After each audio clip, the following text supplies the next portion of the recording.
የአውሮፓ ቻምፒየንስ ሊግ አራተኛ ጨዋታዎች ትላንትና በተለያዩ ስቴዲየሞች ቀጥለው ተደርገው ነበር። ሊቨርፑል ሪያል ማድሪድን በአንፊልድ የገጠመበት አንደኛው ጨዋታና የሚጠበቀው ጨዋታ ነበር።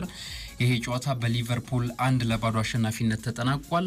ሁሉም ነገር የነበረው ጨዋታ ነበር ብሎ ማንሳት ይቻላል። በፉክክር ከለካ ነው እንግዲህ ሁለቱ ክለቦች የትላንት ምሽቱ ጨዋታ 13ኛ ግንኙነታቸው ነበር እና ደግሞ በሊቨርፑል አሸናፊነት ተጠናቋል። የትላንት ምሽቱ ጨዋታ እንግዲህ ለሁለቱም አስፈላጊ ነበር። ምክንያቱም አሁን ቻምፒየንስ ሊጉ እንግዲህ እስከ 8ኛ ደረጃን ይዞ የሚያጠናቀቀው ቡድን ነው በቀጥታ ወደ ጥሎ ማለፍ መግባት የሚችለው እና ሁለቱ ክለቦች ያሉበት ደረጃ አሁን ላይ በእርግጥ 5ና 6ኛ ደረጃ ላይ ነው የሚገኙት። ሪያል ማድሪድ ቀደም ብሎ ተከታታይ ጨዋታዎችን ማሸነፉን ተከትሎ በ9 ነጥብ እና በተሻለ የግብ ክፍያ 5ኛ ደረጃ ላይ ተቀምጧል። ሊቨርፑል እኩል 9 ነጥብ አለው ከሪያል ማድሪድ ጋር፣ ግን በግብ ክፍያ የተሻለው ሪያል ማድሪድ መሆኑ ተከትሎ የተሻለ ደረጃ ላይ የሚገኘው ማለትም 5ኛ ደረጃ ላይ የተቀመጠው ሪያል ማድሪድ ነው እና የሚሰበስቧቸው ነጥቦች ለዋስትናቸው ማረጋገጫ ናቸው። ወይም ደግሞ በቻምፒየንስ ሊግ በቀጥታ ለማለፍ የፕሌይኦፍ ላለመጫወት ቀጥታ ለማለፍ የሚጠቅማቸው ስለሆነ እያንዳንዱ ጨዋታ ላይ በትኩረት መጫወት ይጠበቅባቸዋል። ከዛ ውጪ በአውሮፓ አሁን ላይ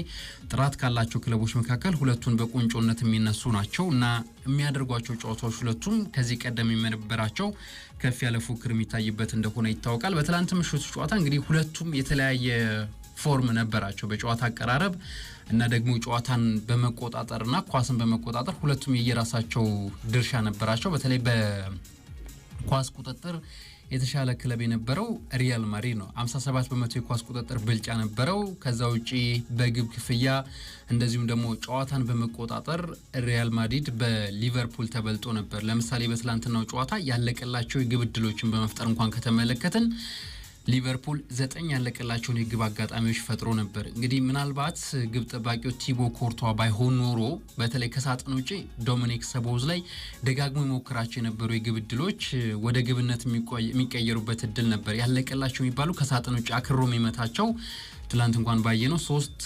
አጋጣሚዎችን በራሱ በግሉ ሶቦዝ ላይ ፈጥሮ ነበር። ማካሊስተርም ላስቆጠራት የ61ኛ ደቂቃ ግብ ይሄ ተጫዋች ከሳጥን ውጪ ያሻማት ኳስ ነበረች። ወደ ሳጥን ሲያሻማት በጭንቅላት ገጭቶ ማካሊስተር ያስቆጠረው እና ትላንትና በነበረው የጨዋታ እንቅስቃሴ እንግዲህ ጨዋታን በመቆጣጠር ሊቨርፑል ባለሜዳው ክለብ የተሻለ ነበር። እንደዚሁ ኳስን በመቆጣጠር ደግሞ ሪያል ማድሪድ የተሻለ ነበር። ትላንት በቪኒ ጁኒየር እንደዚሁም ደግሞ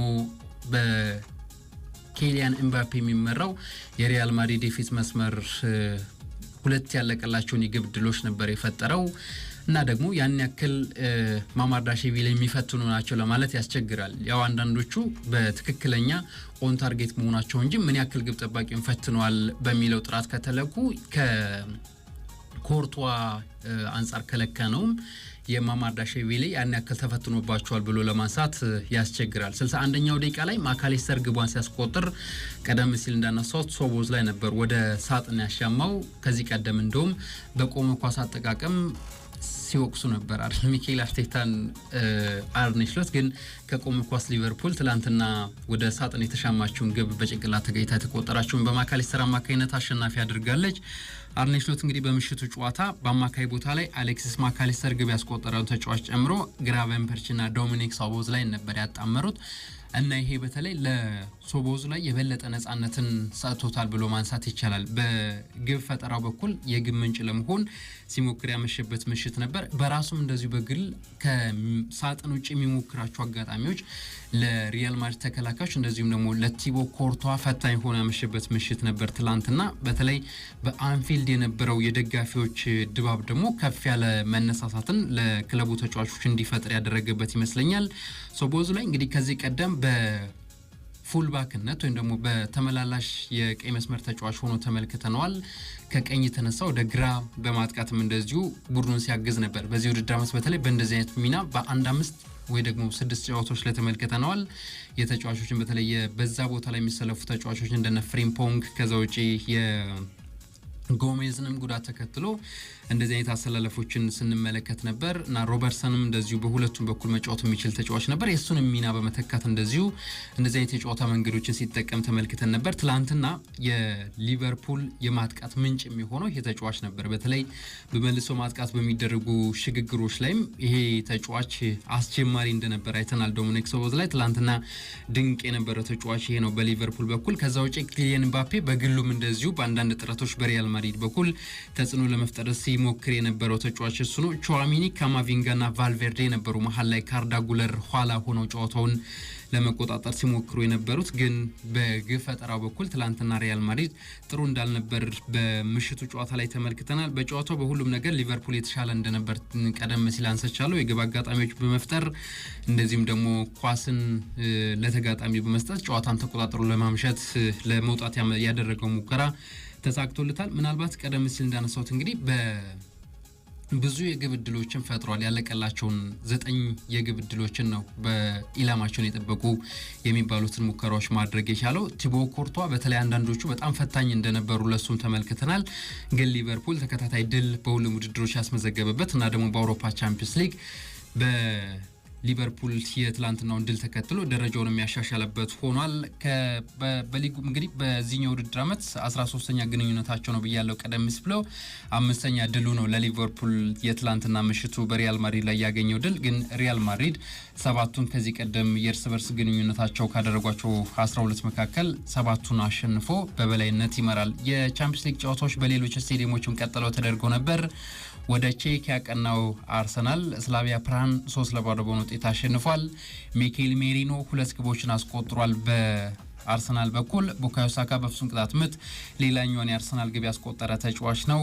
በሚኬል ሜሪኖ እንግዲህ አርሰናል 29 ቁጥር ሆኖ ወይም ደግሞ የችግር ጊዜ አጥቂ ሆኖ እየተመለከት ነው የምንገኘው። ትክክለኛ ቦታው 9 ቁጥር ወይ ደግሞ ከሱ ወደ ኋላ መለስ ብሎ 8 ቁጥር ቦታ ላይ ሲጫወት ነው የምናውቀው በተለምዶ። ከዚህ በአርሰናልም ብቻ ሳይሆን ከዛ ቀድሞ በነበረበት ክለብም እንደዚህ አይነት አሰላለፍ ቦታዎች ላይ ነው የሚጫወተው። ግን በአርሰናል ባለፈው ዓመት በተለይ ካይ ሃቨርት፣ ጋብሪኤል ጄሱስ ሲጎዱ ይሄ ተጫዋች በ29 ቁጥር ጥሩ ግልጋሎት ሲሰጥ ነበር ለአርሰናል። እንደውም አመቱ ሲጠናቀቅ በሱ ቦታ ላይ ከሚሰለፉ ተጫዋቾች በተሻለ ግብ አስቆጥሮ ያጠናቀቀው ይሄ ተጫዋች እንደነበር ይታወሳል። ትላንትና ለአርሰናል የቪክቶሪ ኮሬሽን አለመኖር ተከትሎ በቋሚ አሰላለፍ የጀመረው ይሄ ተጫዋች ነበር። በአጥቂ መስመር ሆኖ 2 ግቦችን አስቆጥሮ ትክክለኛ ለአጥቂ የሚሆን ተጫዋች እንደሆነ ትላንትና የሚያሳየበት ምሽት ሆኗል። ቡካዮ ሳካም በፍጹም ቅጣት ምት ግብ አስቆጥሯል። በሁሉም ጨዋታዎች ላይ እንግዲህ የግብ ተሳትፎ እያደረገ የሚገኝ ተጫዋች ነው። በአርሰናል በኩል አርሰናል እንደ